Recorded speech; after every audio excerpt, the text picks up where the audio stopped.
How we doing, guys? Mitch here today. Talk about some cool stuff for fishing for steelhead or walleye out here on Lake Erie. Um, so when you are in a position where you want to maximize the amount of baits you have and offerings you have in the water, you want to look at a three-way.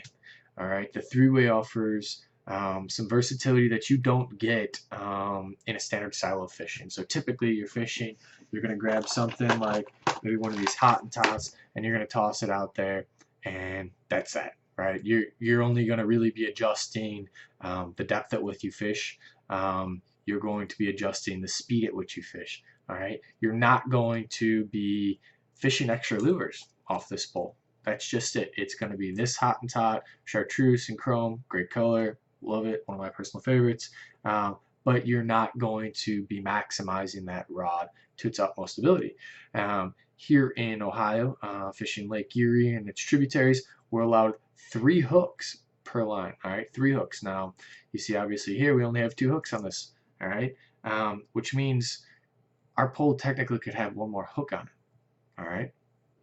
This is where we get a little bit fancier and we start increasing the amount of offerings we have to the species we're targeting.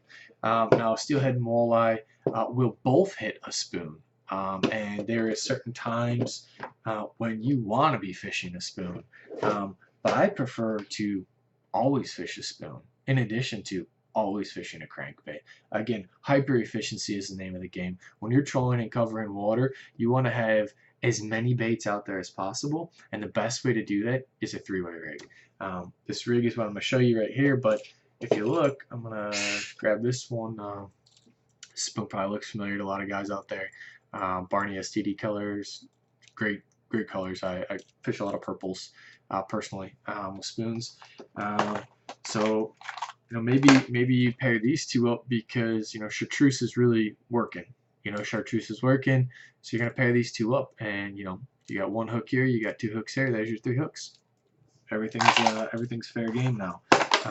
So what you're gonna do is you're gonna set up something like this unit right here, and I'll get a look into my box in a second here. Like I keep things nice and organized, but this is just a foam little pad. As you can see, there's some lines tied up there, some pre-tied rigs ready to go for me, and I keep this in my spoon box because the only time I'm really reaching for those is when I'm in my spoon box, when I'm adding spoons to a line.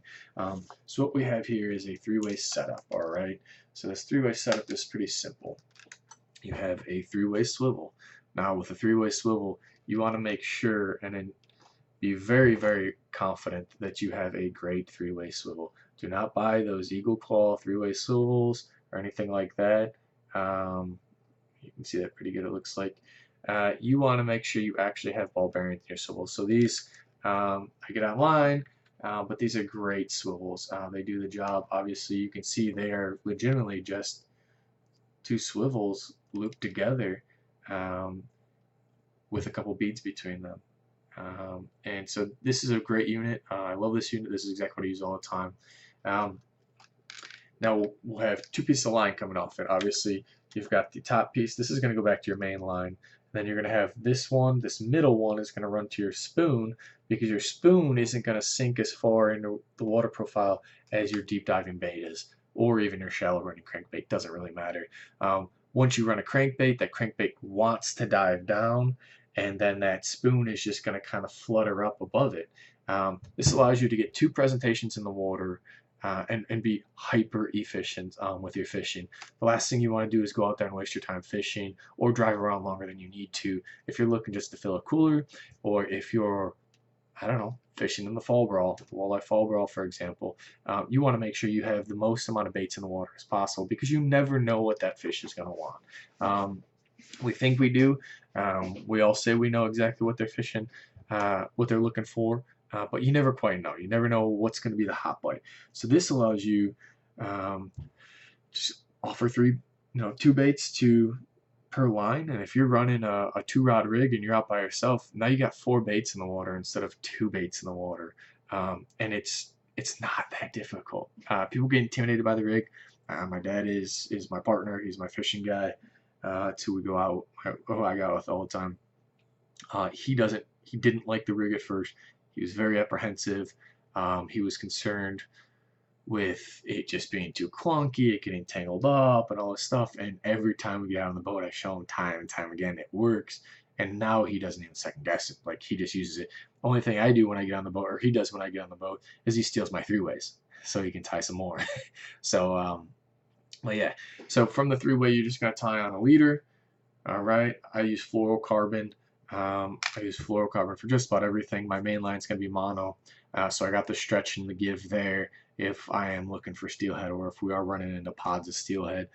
You don't necessarily have to run mono, but if you ask me, preferably I'm always adding mono to either braid or to fluorocarbon rigs somewhere in the mix.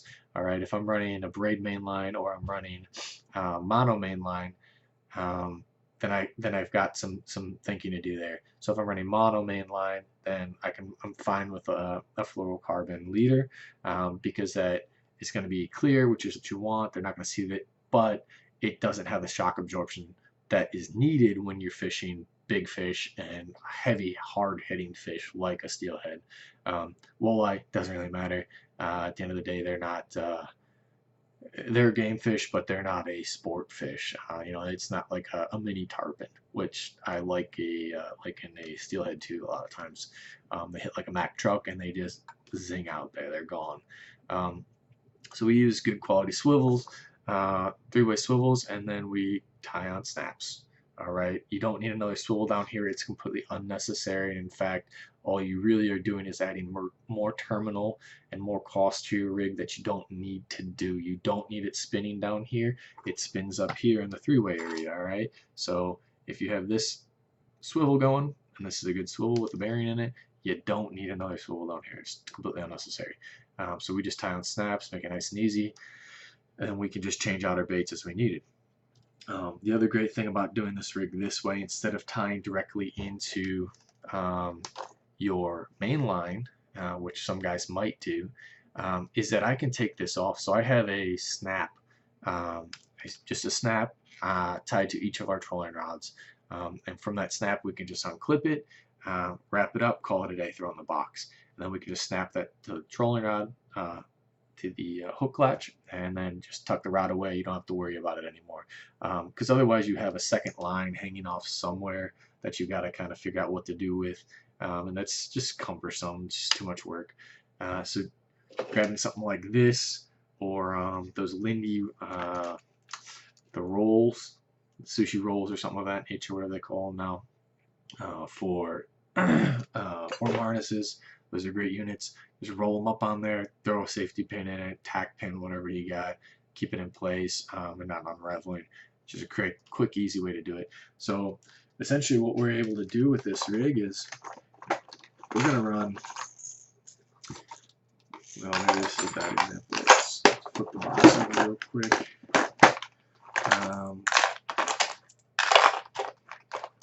Let's decide this one. All right, so we're not sure what the fish are really looking for, what they're keyed in on size-wise, speed-wise. We're not sure what colors they're looking for. We're not sure what type of presentation they want. We don't know how they want the bait to swim. Some days they're hitting Hottentots and they're smacking any killer Hottentot. They just like the way they run. And some days it's husky jerks, and some days it's reef runners, and some days it's thunder sticks. You never really know. But when you have a rig like this that offers up two different pieces on the same rig, two different profiles, two different presentation styles, you're able to figure it out really quickly, and that's the name of the game most of the time. You don't want to be wasting a lot of time in dead water, and just like fishing in dead water, you don't want to be fishing the wrong baits, a dead bait, for very long. You want to figure out what they're hitting, why they're hitting it, when they're hitting it, and you want to give them that presentation over and over and over again. That's what you want to do. This rig allows you to do it. Now I get pretty cutesy with this rig now. I've spent a few years using this rig, and so I will do some more exciting things than my dad's really willing to do. I'll run two crankbaits on this. I'll just pop a lead hook off one of the crankbaits, and I'll run two crankbaits on the same three-way, and I just the only thing you really have to pay attention to there is understanding how these baits swim in the water. So here's this is a good combo for me. This is a typical combo. All right, this hot and tot runs a lot deeper than this HJ10. All right, this HJ10 Husky Jerk by Rapala. It's another great lure. It's a suspending lure. So it'll sit there in the water column where this one will rise once you stop. So if you hit a wave, this one sits there, this one rises a little bit.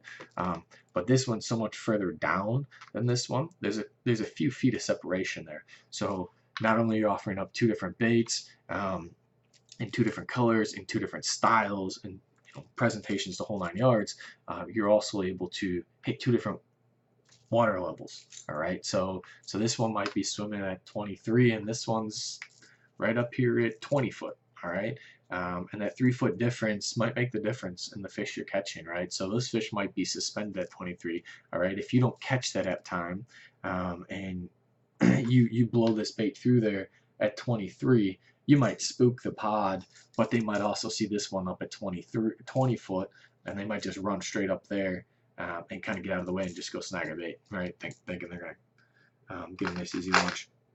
But yeah, that's a typical setup for me. You can get all kinds of cutesy with it. You just want to, if you're gonna run cranks, you got to remember, if you're running multiple cranks, you're only allowed 3 hooks in Ohio. All right, 3 hooks on Lake Erie in this part of Ohio. I can't speak to Michigan. I can't speak to Pennsylvania. I can't speak to Canadian side, right, or New York. But we get 3 hooks. Now, a lot of these baits run 2 hooks. So we don't have a huge issue because we just drop 1 hook. We drop a lead hook usually. Lead hook is usually the hook that gets the least amount of fish. But you never quite know. You don't really, if you can avoid missing it, great, you can fish it. But if you are running a pinch where you have to run 2 different things, then that's what you want to do. And this is just this is a deep diver thunderstick. This is a bait that I'll run late in the fall, really early winter, especially in the fall raw. Gets deep, but it's not huge presentation, and then only has 2 hooks, so allows me to run a spoon or to run something else with it, and really kind of give a second presentation and figure out where those fish are, what they're keyed in on, and then make my job a little easier, right? Because best thing you can do is switch out all the baits and move all to the same color when you know they're hitting that, and then you just clean up, and that's really the most efficient way to do it. So that's all I had for you for this video. If you guys have any questions, comments, concerns, send me a message, comment, DM me, whatever it is. Go on the website and email me. Don't care. Love to be helpful for you in any way I can. Offer up any information I can.